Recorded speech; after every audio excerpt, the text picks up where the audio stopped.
Hi. We've been going through C.S. Lewis's book, Mere Christianity. The subject we're going to deal with today is God in time or beyond time? So is God all-powerful? Is he all-knowing? Is he ever-present? What do you believe if you're a Jehovah's Witness? I think I might have said yes to those questions as if somebody had asked me that question.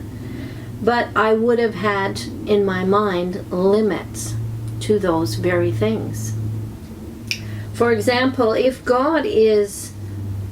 he's all-powerful, why, as a Jehovah's Witness, do I think he needs an organization? He needs a frail group of men to accomplish his goal.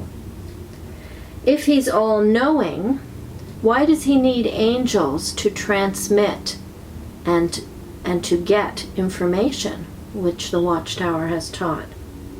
And if he is all-present, then why do we say he can't come to the earth? Both heaven and earth are his creation. But we say he can't do what angels can do. He can't take on flesh. So we put a limit to where he can go and what he can do. Listen to Lewis on this subject of is God in time or beyond time? You and I tend to take it for granted that this time series, this arrangement of past, present, and future, is not simply the way life comes to us, but the way all things really exist. We tend to assume that the whole universe and God himself are always moving on, from past to future, just as we do. But many learned men do not agree with that. It was the theologians who first started the idea that some things are not in time at all. Later, the philosophers took it over, and now some of the scientists are doing the same. Almost certainly, God is not in time. His life does not consist of moments following one another. If 1 million people are praying to him at 10:30 tonight, he need not listen to them all in one little snippet, which we call 10:30. 10:30 and every other moment from the beginning of the world is always present to him. If you like to put it that way, he has all eternity in which to listen. If you picture time as a straight line along which we have to travel, then you must picture God as the whole page on which the line is drawn. We come to the parts of the line one by one. We have to leave A behind before we get to B, and we cannot reach C until we leave B behind. God, from above or outside or all around, contains the whole line and sees it all. The idea is worth trying to grasp because it removes some apparent difficulties in Christianity. Before I became a Christian, one of my objections was as follows. The Christians said that the eternal God, who is everywhere and keeps the whole universe going, once became a human being. Well then, I said, how did the whole universe keep going while he was a baby or while he was asleep? How could he at the same time be God who knows everything and also a man asking his disciples, "Who touched me?" You will notice that the sting lay in the time words, while he was a baby. How could he at the same time? In other words, I was assuming that Christ's life as God was in time, and that his life as a man, Jesus, in Palestine was a shorter period taken out of that time, just as my service in the army was a shorter period taken out of my total life. And that is how most of us perhaps tend to think about it. We picture God living through a period when his human life was still in the future, then coming to a period when it was present, and then going on to a period when he could look back on it as something in the past. But probably these ideas correspond to nothing in the actual facts.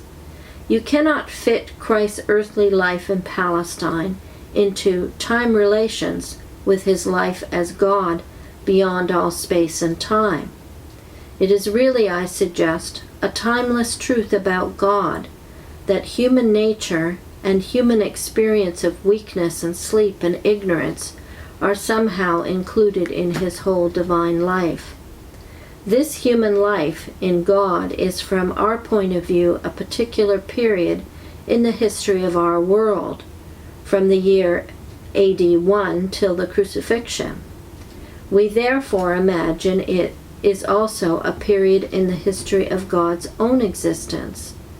But God has no history. He is too completely and utterly real to have one.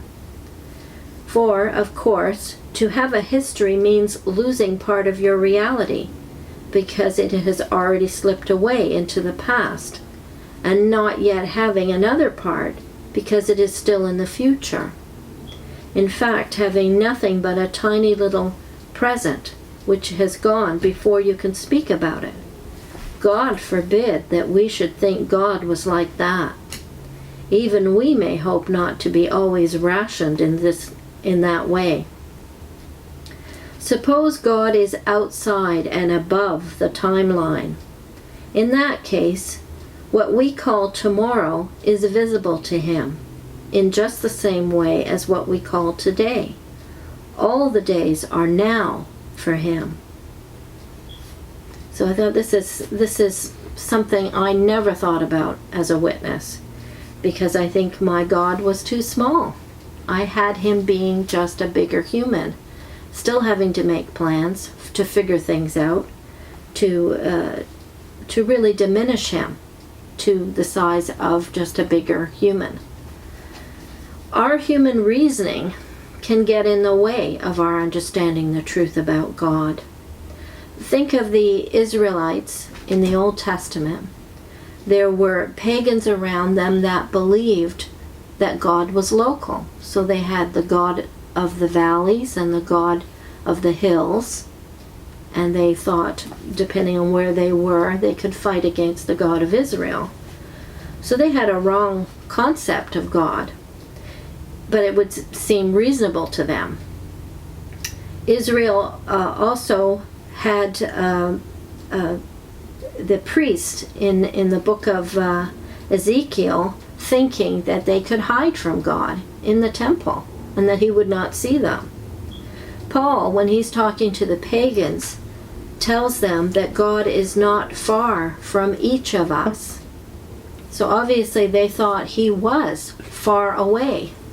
They had a wrong concept of God. Then listen to what Jeremiah writes in Jeremiah 28, 23 to 24, illustrating a misconception about God. Am I only a God nearby, declares the Lord, and not a God far away? Can anyone hide in secret places so that I cannot see him, declares the Lord? Do not I fill heaven and earth, declares the Lord. So are we diminishing God in the way we think of him? Next, we're going to talk about whether or not it's possible to be Christ-like. I am going to, I gotta find out what I'm gonna link to this for you. The two links I had were Holy Spirit. Old Testament gradually reveals God's nature and attributes is one of the links. And a second link by James Orr, 6 attributes of the true God versus the cult's view of God.